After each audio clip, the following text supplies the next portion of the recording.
السلام علیکم ناظرین، آپ دیکھ رہے ہیں مسٹری اینڈ ریالٹی، وہ جگہ جہاں ہم دنیا کے ان رازوں سے پردہ اٹھاتے ہیں جن کے بارے میں لوگ صرف سرگوشیوں میں بات کرتے ہیں۔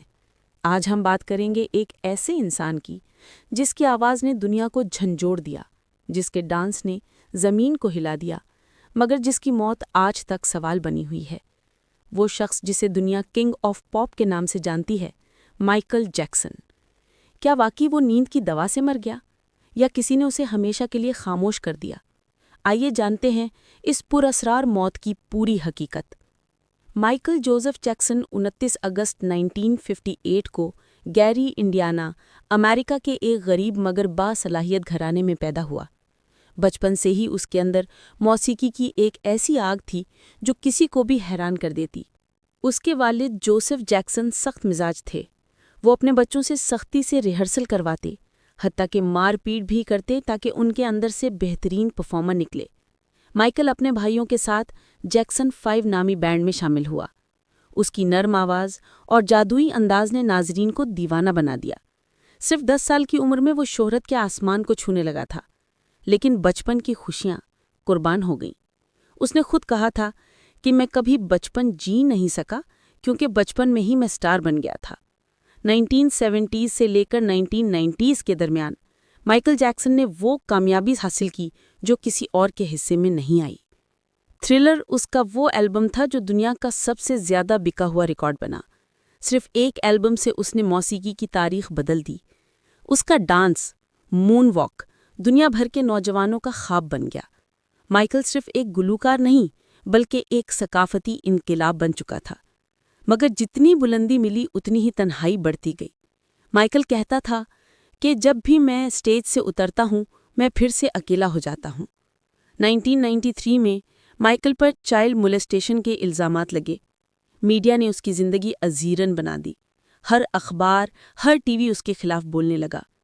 مائیکل نے ان الزامات کو سختی سے مسترد کیا، مگر اس مقدمے نے اس کے دل کو توڑ دیا۔ اس نے خود کہا تھا کہ میں بچوں سے محبت کرتا ہوں کیونکہ میں خود کبھی بچہ بن نہیں سکا۔ 2005 میں ایک اور مقدمہ چلا جہاں بالآخر عدالت نے اسے بے گناہ قرار دیا، مگر تب تک مائیکل ٹوٹ چکا تھا، ذہنی، جسمانی اور روحانی طور پر۔ مائیکل کو نیند نہیں آتی تھی۔ وہ راتوں کو جاگتا رہتا اور ڈاکٹر سے نیند کی دوا مانگتا۔ اس کا ذاتی ڈاکٹر کانریڈ مرے اسے روز پروپوفول نامی دوا دیتا۔ یہ وہ دوا ہے جو عام طور پر آپریشن تھیٹر میں استعمال کی جاتی ہے، نہ کہ کسی کو سونے کے لیے۔ مائیکل کہتا تھا کہ مجھے نیند چاہیے ورنہ میں مر جاؤں گا، لیکن وہ نہیں جانتا تھا کہ یہی دوا اسے سلا دے گی ہمیشہ کے لیے۔ دی لاسٹ نائٹ، 25 جون 2009، رات کے 2 بجے کے قریب مائیکل جیکسن نے کہا، Conrad, I just want to sleep, please help me. Doctor نے پروپوفول کا انجیکشن لگایا۔ کچھ لمحوں بعد مائیکل کے جسم کی حرکت رکنے لگی۔ اس کی سانسیں آہستہ آہستہ بند ہونے لگیں۔ صبح 11:26 پر ایمبولینس نے UCLA میڈیکل سینٹر میں اسے مردہ قرار دے دیا۔ پوری دنیا پر خاموشی چھا گئی۔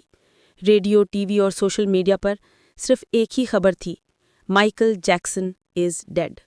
پوسٹ مارٹم رپورٹ میں بتایا گیا کہ مائیکل جیکسن کی موت ایکیوٹ پروپوفول انٹاکسیکیشن سے ہوئی، یعنی اسے دوا کی زیادہ مقدار دی گئی تھی۔ ڈاکٹر کانریڈ مرے پر مقدمہ چلا۔ 2011 میں عدالت نے اسے انوالنٹری مینسلاٹر یعنی غیر ارادی قتل کا مجرم قرار دیا۔ اسے 4 سال قید کی سزا ملی۔ لیکن سوال باقی رہا کہ کیا واقعی صرف ایک ڈاکٹر قصوروار تھا یا کوئی اور بھی اس کے پیچھے تھا؟ مائیکل اپنی موت سے پہلے ایک نئی ڈاکیومنٹری دس از اٹ پر کام کر رہا تھا۔ اس نے کئی بار کہا تھا، there are people who want to kill me, they are after my life. کون تھے یہ لوگ؟ کچھ لوگوں کا کہنا تھا کہ مائیکل سونی میوزک سے ناراض تھا کیونکہ وہ اس کے میوزک کے حقوق واپس لینا چاہتا تھا۔ وہ اپنے گانوں کے اصل مالک بننا چاہتا تھا، اور شاید یہ طاقتور کارپوریشنز برداشت نہیں کر سکتی۔ کچھ لوگوں نے کہا کہ مائیکل ایلومیناٹی سے الگ ہونا چاہتا تھا اور انہوں نے اس کی موت کا منصوبہ بنایا۔ کچھ کا یقین ہے کہ مائیکل نے خود اپنی موت کا ڈرامہ رچایا اور آج بھی کہیں چھپا ہوا ہے۔ دنیا بھر میں اس کے الائیو سائٹنگز کی ویڈیوز سامنے آتی رہتی ہیں، کہیں ایئرپورٹ پر، کہیں کار میں، کہیں اس کے پرانے گارڈز کے بیانات میں۔ سچ کون سا ہے، یہ آج بھی ایک راز ہے۔